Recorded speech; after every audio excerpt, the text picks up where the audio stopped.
You're listening to the weekly Parsha podcast with Ari Goldwag, recorded with Hashem's never-ending assistance in Ramat Shemesh Israel, 5777-2016. This week's Parsha is Parshas Vayeshev, and in our Parsha we have the story of Yosef and his brothers, how the brothers sell him as a result of their jealousy, which is as a result of the fact that Yaakov made him to be more special, and the fact that he had these dreams which spoke of his greatness, which spoke of his leadership qualities, which would indeed be seen to be true many years later, but which had not yet taken root, which had not yet come to fruition. And as the story develops, and as the Torah describes us the series of events, we see that Yosef Atzadik, Joseph, is led through a very difficult, a very challenging situation, many different situations, and he finds himself, after many years and after many difficulties, many different challenges, 10 years of them, he finds himself in jail. And although things go well in a certain sense, he sees that Hashem is with him. Nevertheless, he's there, he's in jail, he's in a place where it doesn't seem like there's any hope. And the Torah describes the fact that these two servants of Paro, two servants of Pharaoh, his Sar HaMashkim and his Sar HaOfim, his baker and his wine bearer, so they came there and they were incarcerated as well for sins that they committed. And the Torah describes their dreams and how Yosef interprets their dreams. The Torah also tells us that Yosef asks the one who is going to have a good result as a result of those dreams, the one who's going to be let out of there, the Sar HaMashkim, the wine bearer, please remember me, please don't forget about me, please tell Pharaoh I was unjustly incarcerated, please take me out of here. He puts his faith in a human being, and our sages tell us that there was a mistake there that Yosef made. By placing his faith in a human being, he ended up being in jail another 2 years. Now, before I share with you a most amazing medrash that talks about this point, exactly why was it that Yosef had to go through all these challenges, had to go through all these difficulties, and why was it that at the moment when it seemed like there was going to be a salvation, he saw that something amazing happened. Hashem had placed these two people in front of him so that he could interpret their dreams. Clearly it was divine providence that these people were placed there in front of him so that perhaps he'd be able to get out. And indeed, in next week's Parsha we see that he does get out. But he comes to really the end. He comes to the end. We'll see exactly what is the idea behind it. But he comes to this place of Yeush. He comes to a place where it seems like all hope is lost. As it were, it seems like Hashem has forsaken him. So we need to understand this idea. We need to understand what's going on here. And I'm going to share this beautiful medrash with you shortly. But before we do, it's important to understand, we always read these parshas. We read the story of Yosef Atzadik always in conjunction with our celebration of Chanukah. Chanukah is that time where the Jewish people during the Second Temple period had come to a great low. They had come to a spiritual low. There were many Hellenists, those who took on the ways of the Greeks, and there were only a very few core people who held on to the traditions of the Jewish people, who held on to the Torah. That was the Maccabim, it was the Maccabees, it was the Matisyahu, the high priest, and his sons. And an amazing miracle occurred, as we all know, and they were able to defeat the mighty Greek army. There were only a few of them, but they were able to defeat the many. They were the righteous, and the righteous were able to defeat the wicked. But the question that arises, and we need to understand, and I believe it's very much connected to this point in the Parsha, is why is it that we always read the Parsha of Yosef during Chanukah? Why is Chanukah? What's the connection between Chanukah, between the miracle of Chanukah, between the time period of Chanukah that connects so much to the story of Yosef that we always read it then? Also, a few other interesting questions about Chanukah. Chanukah is a unique day. It's unique of all of the Moyadim of the Shana, of all of the different holidays, the different things that we celebrate on the Jewish calendar. Most of them happen in the middle of the month. Pesach is in the middle of the month. Sukkot is in the middle of the month. Purim is in the middle of the month. But Chaf Hey, it's called Chanukah because it was on Kaf Hey, the last two letters of Chanukah denote the fact that the miracle occurred. The first day of the miracle was on the 25th day of the month, at the end of the month. So it's unique that Chanukah is something that we celebrate at the end of the month, going into the next month, into the following month. It's 8 days from the end of Kislev to the beginning of Teves. And the question is why? Why is it that we celebrate it then? Why is it that indeed the miracle occurred then? What was Hashem's message to us in making this miracle occur at the end of the month and into the beginning of the following month? And it's also significant that this miracle occurred, and the celebration of the miracle is something that happened in the winter months.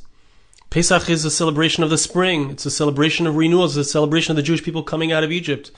Sukkot is also, it's in the autumn, it's in a time which is a nicer time.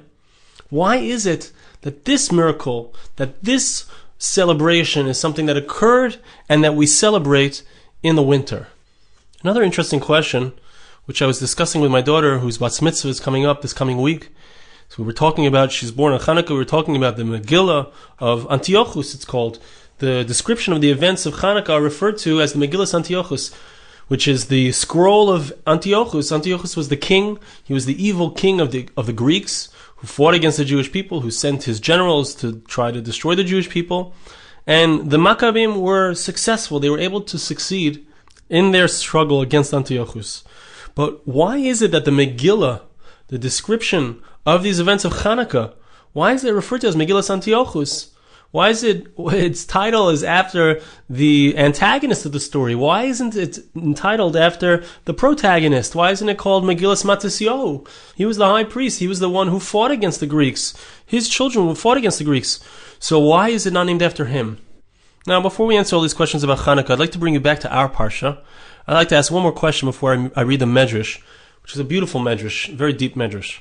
The last question is that, when we read the story, when we read the description of events of Yosef HaTzadik, we always stop at this point. At the end of the Parshas Vayeshev, we stop at this point where it seems like all is lost. It seems like hope is gone for Yosef HaTzadik. He's going to be in the jail for another 2 years. He's asked for help. He's asked the Saramashkim, the wine bearer, to remember him. And the Torah tells us that the wine bearer just completely forgets about him. He doesn't remember him. He doesn't remember anything about Yosef. He completely slips from his mind.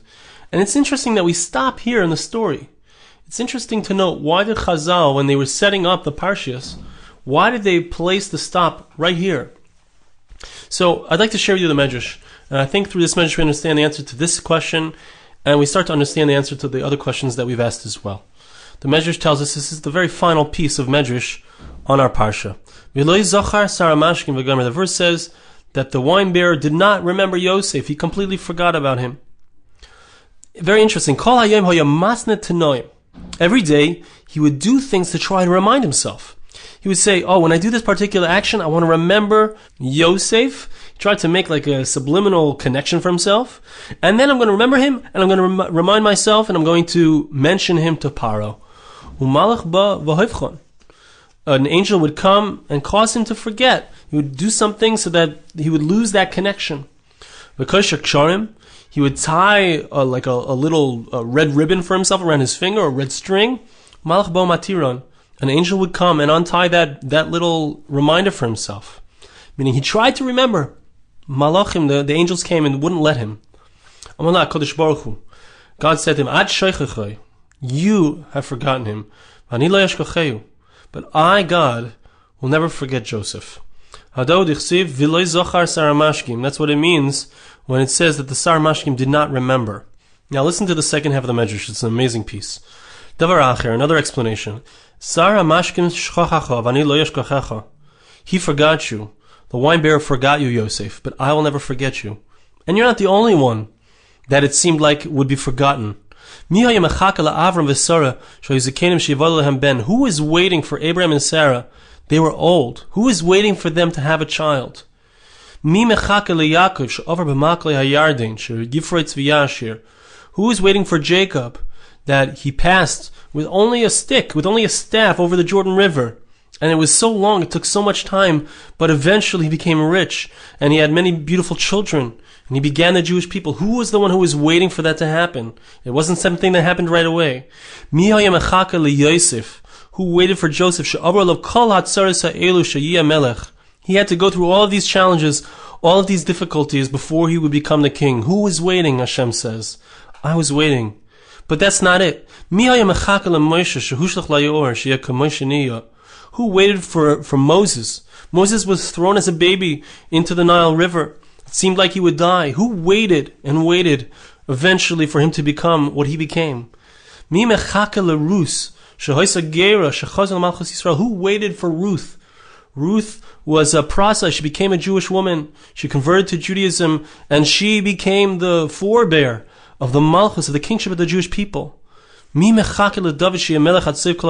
is waiting for King David or his progeny the one who's going to come from King David, Mashiach himself, the Messiah. Who is waiting all these generations? Who waited for Yoyachin to come out of jail? Who waited for Hanani, Mishael, and Azariah to come out of the fire they had been thrown in? Who was waiting the days of Haman that Hashem should save them, for the Jewish people to be saved? It was an amazing miracle, but it took time. Who is waiting for the exiles of the Jewish people, who have spent so many years outside of the land of Israel, for them to come back, for them to be a name, to have a beautiful name, to be a praise, for them to accomplish amazing things? Who is the one that's waiting for the house of David, which is a reference to the Beis Hamikdash that has fallen? Who is waiting to stand it up again? It's HaKadosh Baruch Hu, it's God himself. Shenemar, Bayemahu Okim es Sukas David. The verse says in Amos chapter 9 verse 11, on that day I will raise up the house of David, the Sukkah of David. Sheyikolu Olam Aguda Achas. Amazing thing. The entire world will be joined. They will join together. Shenemar, as the verse says in Tzefania chapter 3 verse 9, Ki az hapoich el amim safa berura. Then I will turn over all the nations to one clear language, to one clear speech. They will all call out in the name of God. They will all serve him as one. Amazing thing the Medrash is telling us, that Hashem has so much patience, that God waits, that there's a Yeshua, there's a salvation, there's an ultimate redemption, there's an ultimate unification that's going to take place. In all of these different examples, amazing miracles happen, but they only come because we've waited. Amazing thing. Yosef HaTzadik, do you know why he gets to have this salvation? Do you know why he gets to become the king over Egypt and eventually over the Jewish people, the longest reigning king over the Jewish people? Why? It's because he waited. It's because he went through these challenges and waited. He had to wait. Hashem is someone who waits. Someone who waits. That's how he's describing himself here in this Medrash. Hashem is describing himself as someone who waits. Do you know why Avram and Sarah, Abraham and Sarah, why did they have the miracle of being able to have a child in their old age? It's because they waited. And what's the milah? What's the advantage of waiting? So the Yosef explains what happened in each of these cases. In each of these cases, an amazing thing goes on. And that is that in order for a person to have this kind of miracle, explains the Yosef, in order for something amazing to occur, there has to be yeush. There has to be a giving up. There has to be a lack of dependence on anything in the physical world. As long as Abraham and Sarah thought that there was a possibility that they could have a child, they didn't have full dependence on Hashem. But when they completely gave up on ever having a child, that's when HaKadosh Baruch Hu says, I want you to see that it's me. I want you to see that it's me and that I can perform miracles. As long as Yosef had dependence on a human being, as long as he thought that that person is going to help him, is going to save him, Hashem was not yet ready to bring in the amazing miracle and cause his salvation. The moment that Yosef had no longer, he saw he didn't have any hope. He saw it's been 2 years, this guy's forgotten him. There's no chance. That's when the miracle can occur. That's when it can happen. It's very interesting as you look at the Medrash, it's very much talking about miraculous things, but not just miraculous things, but things that bring about Geula, the steps on the path to the redemption of the Jewish people. Whether we're talking about Yosef, whether we're talking about Rus, who was the great-grandmother of the Messiah, of Mashiach, whether we're talking about King David himself, whether we're talking about Moshe Rabbeinu, Moses, who was indeed a redeemer of the Jewish people, all of these things have to do with Geula, have to do with an amazing redemption that's going to occur at some point in the future. But the way that it occurs is by waiting. It doesn't come if we demand it. It doesn't come because I want it now. And it doesn't come if I try to force God's hand, as it were. I try to force it to occur. It comes when there's yeush. It comes when it seems like there's no hope at all. That's when it comes. You know, you look at the story of Chanukah. In Chanukah, the story occurs at a time for the Jewish people when hope seemed lost. There was almost nobody in the entire Jewish people who was interested in the Torah, who was interested in true observance of Yiddishkeit, of Judaism. It seemed like all was lost. There were only a handful of people, the Chashmonaim themselves, the high priest, and his children. Those were the only ones who were really connected to the Messiah, to the traditions. and it seemed like all was lost. And it was in the winter time, and it was in a time during the second Beis Hamikdash, during the second temple, where it was the darkest time. It was really the darkest time. The Yevonim, the Greeks, their culture had permeated the Jewish people. They even were bringing pigs. That's the description. The description in Megillas Antiochus. It speaks about the fact that they brought pigs into the temple, which is the antithesis of what represents the Jewish people's service of God. It seemed that all was lost. It seemed that the light was gone. And even the very fact that when they came back to rededicate the temple, it seemed like it would be impossible to find that flask of oil. It seemed like there was no oil, that pure special oil, which represented the Torah, which represented the relationship with Hashem, which represented all that's good. It seemed like it was gone. It seemed like there was no hope, no chance. And that's where the miracle occurred. That's where Hashem said, you've given up? You think that all hope is lost? You think that only a few people, there's no way that they can conquer a great army? There's no chance? That's the place, in that moment, in that space, where it seems like all hope is lost. That's where Hashem comes in and says, here I am. If you've given up, if you've stopped depending on yourself, that's where I'm going to come in, and that's where the miracle is going to be. That's where the geula, the redemption, is going to take place. It's right here that the Parsha stops. When we're reading it, we stop at the moment where it seems like all is lost for Yosef. He has no chance. And then, at that moment, we start to begin to see the geula, the redemption that's going to take place. And that's also true in the story of Chanukah. And it's not a coincidence that Chanukah occurs at the end of the month. It's at the darkest time of the month, when the moon has become smaller and smaller and smaller, and it seems that the moon is never going to be bright again. And the moon, of course, always represents the Jewish people. The first commandment that the Jewish people received was the obligation to look at the moon, to base our calendar around the moon, because the moon reflects the light of the sun, and the Jewish people reflect the light of HaKadosh Baruch Hu, bring God's light into the world. So when that moon gets smaller and smaller, it seems like that light is not reflecting. We're not doing our job. We're not able to reflect God's light into the world as well. And yet, that's the place where it seems like we can't do it. The light is getting smaller. The light is almost out. Hold on a little bit longer. Yes, it seems like there's yesh, it seems like there's no hope. That's where Hashem comes in and shows you, no, don't give up. Don't quite give up. Just completely depend on me. Completely depend on me. And you're going to see that the 8 days of Chanukah, they start at the end of the month when the moon is getting smaller, but they continue until the moon begins to get bigger again.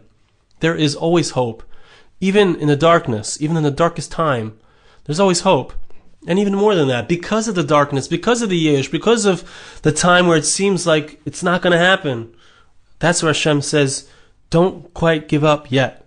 This is where it's going to happen. Have patience. It's in my time, Hashem says. Who waited? Who waited? Who kept waiting? Who's waited all of these years? It's been thousands of years. Hashem promised there's going to be a geula, and He will always keep His promise. Who's waited so long? Keep waiting. When a person waits and has that patience, moves into that mindset of a Yosef tzaddik, who had that patience, was able to see the good in all the situations, when we enter into that place, that's who the Maccabim were. Their name represents that very fact. Mi kamocha be'elam Hashem. Who is like you? They weren't just hammers. They weren't just these people who came and they were so strong and so mighty they were able to overcome the Greeks. No, they knew that there was no chance. That's why they fought. Because they had internalized the fact that there was no chance, that the only way was with Hashem, that's why Hashem came in and helped them. I want to bless you, and please bless me back. Hashem should help us to recognize that no matter what's going on, no matter how far it seems, no matter how much it seems that the Yeshua, the salvation, is just not happening, Hashem should help us to hold on, just like the Maccabim, just like the Maccabees, the Chashmonaim, just like Yosef tzaddik. They held on. Hashem should help us to hold on and to realize that the challenges themselves are the very thing that brings about our salvation. Hashem should help us to have the patience. Just like Hashem has waited so many thousands of years to bring those revelations, to bring about that unity. Just like Hashem waited for Yosef, Hashem waited for Yaakov, Hashem waited for Avram and Sarah, for Moshe, for all these different great people. Hashem should help us to have the patience and to recognize that we also can wait. And wait to see the geula, the redemption that Hashem has in store for each and every one of us in our personal lives, and also for all of the Jewish people and all of the world at large. Thank you so much for listening. Have a wonderful Shabbos and a lichtigen Chanukah, a Chanukah filled with light. This podcast was made possible through the gracious donations of listeners like you. For more podcasts like this, please visit www.arigoldwag.com or search on iTunes Ari Goldwag.